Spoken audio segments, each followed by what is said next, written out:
Okay, YouTube modeling community, welcome back to my channel. First off, thanks to all my new subscribers, my old subscribers, and the ones that just passed through. This is the bike I'm building for my buddy build with Marc over at Blue Streek Customs. If you're not subscribed to him or not, you're probably living under a rock. You should go check him out. He's building a Kawasaki carbon fiber bike, so go check him out. He's doing a wild paint scheme on it. Excuse me, I just didn't have a sneezing fit before I started this video. So what I've done since my last video is, as you can see, this is the instruction sheet. What I do when I particularly do most of my bike builds, I go through the step one, I cut all the parts off, I highlight them. Circle, so highlighting is just so I don't miss a part, sorry about that. I circle them, knowing that I cut them off the sprue.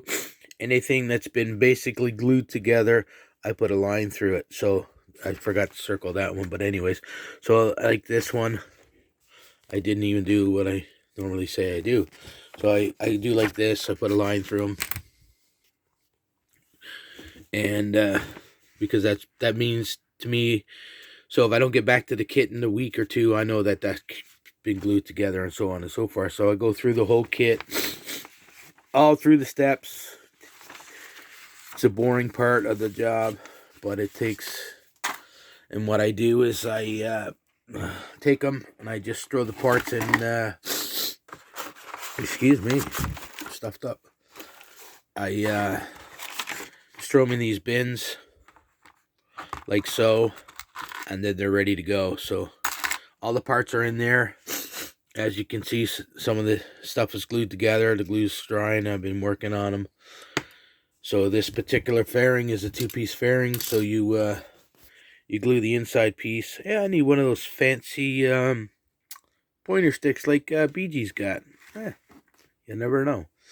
But anyways, this is a two-piece. So where the seam was, I glued it, and I worked it. So I just primed it. So now I gotta sand a primer, get it ready for painting. So most of the times, again, I work nights. So when I get a chance during the day, before I go to bed, I'll do a bit of prep work and so forth. So I'm trying to get it ready for the yellow, which is on the bike, and so on and so forth.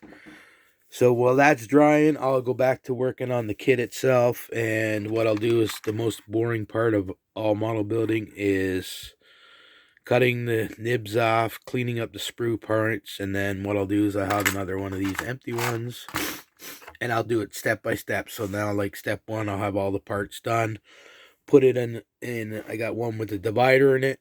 So step one, step two, and then because it's so daunting just to sit there and cut nibs off and sand, and you prep all the pieces, and it's just,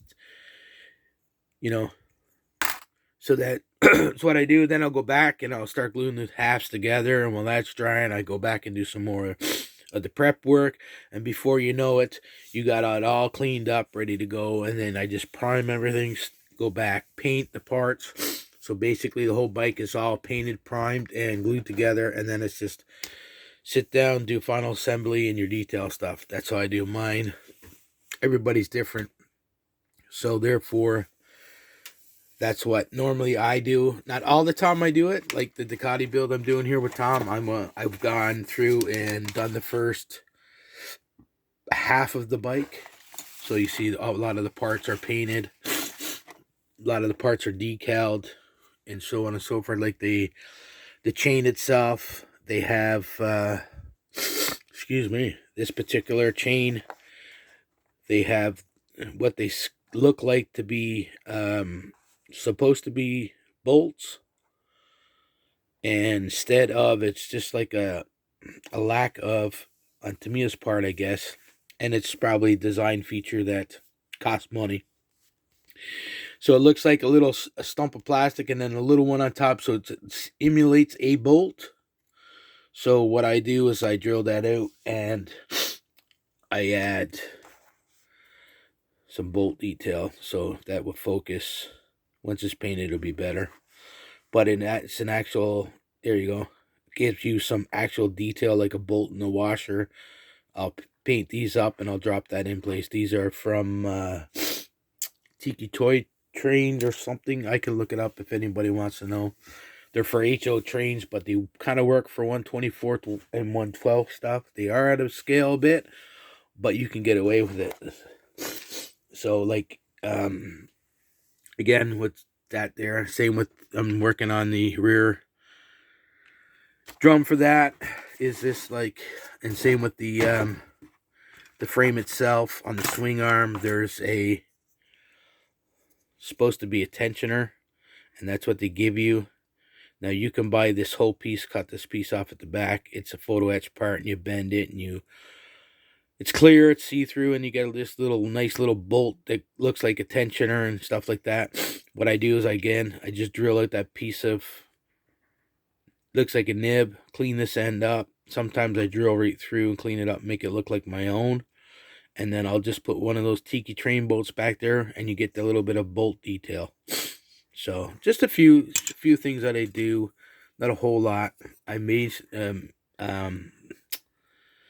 see some of this detail. This is what those chains look like. They kind of look like that, and that's supposed to represent a bolt, which it's not. So where, like here, I may go back and drill them out and put a simulated bolt head there. I have some photo etched ones, but they're flat. These Tiki train ones are almost 3-dimensional. So I do have the paint for this bike. I do have the instructions. I'm on my way. I am building 2 bikes at one time. Normally I build a bike and a car. But Marc has been bugging me to do a buddy build with him, and he already had his bike, and I said yeah. So I have the dress-up kit for it. These are fun when you can find them without paying your firstborn's child away. Again, there's my parts pack. And the decals, I open them up, they look great. So they're all nice white. So I don't know who made the decals for this bike, but Cartograph. So there you go. Nice. That's where I'm at right now. So I'm off on my, even though I just got back to work for my holidays, they got to put me in the schedule, and I got to fall back into my routine where my days are off. And where they have Remembrance Day here up in Newfoundland. It's a paid holiday for us because a lot of World War I and II vets were Newfoundlanders that volunteered. But anyways, that's it. So I get an extra day this week. So I have 3 days, come off my holidays, work 2 days, and get 3 days back off, which is kind of a bonus. So I can get some of this work done. And here's the motor so far for the old Tom build. I'm going to try a trick on the raised letters where you use an eraser. See if that works for me. But there you go. That's it so far. I'm still working on that. Like I said, I just jump ahead and I do a bunch of sub-assemblies. The main thing about these bike kits, you can do your sub-assemblies, but don't add when you're doing, say, part 6, don't add part 9 onto there until you do all these other ones, because you'll be taking it apart. To me, as you follow their instructions, you ever built a bike kit, you'll know. But anyways, I'm jibber-jabbering here, and that's what I'm doing.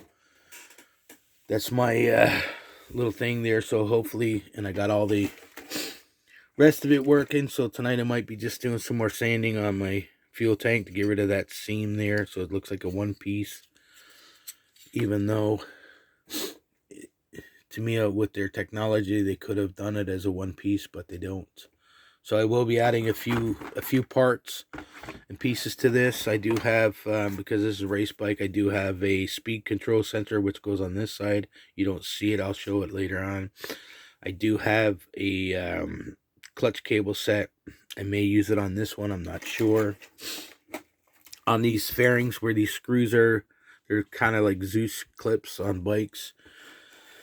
I don't have anything like that, sorry, so I do have some rivets, some tiny rivets. So they're already pre-drilled, and they'll be going in there afterwards once it's cleared and all that kind of stuff. But yeah, it's you can, and you can, even the spacers here, I do have spacers. They go right in here between the calipers and that. They're metal. Like, there's all kinds of parts you can buy for these bikes depending on how far you want to go, right? So, and I do have, because these brakes are like this, They're not the drilled ones like the Ducati. I may be using, I have a photo etched disc brake for the front, so I may be using that as well. But that's it so far. I'll keep you updated. Like I said, normally I just do one bike, one car, back and forth, but this time I'm doing 2 bikes. And Mark is anxious. As you can see, he's wanting to do this bike because he hasn't done one yet. And I told him to settle down, because once you do one, you're going to be buying more, and some of these aren't that cheap. So anyways, thanks for watching. Again, you know what to do. Mark's, if you haven't seen Mark, go check him out. I'll put him in the description. And leave a comment, good, bad, or if you need a question answered, I'm sure I can help you out. If I can't, well, we'll figure it out somehow. But anyways, guys, thanks for watching. Again, good, bad comments, thumbs up, thumbs down.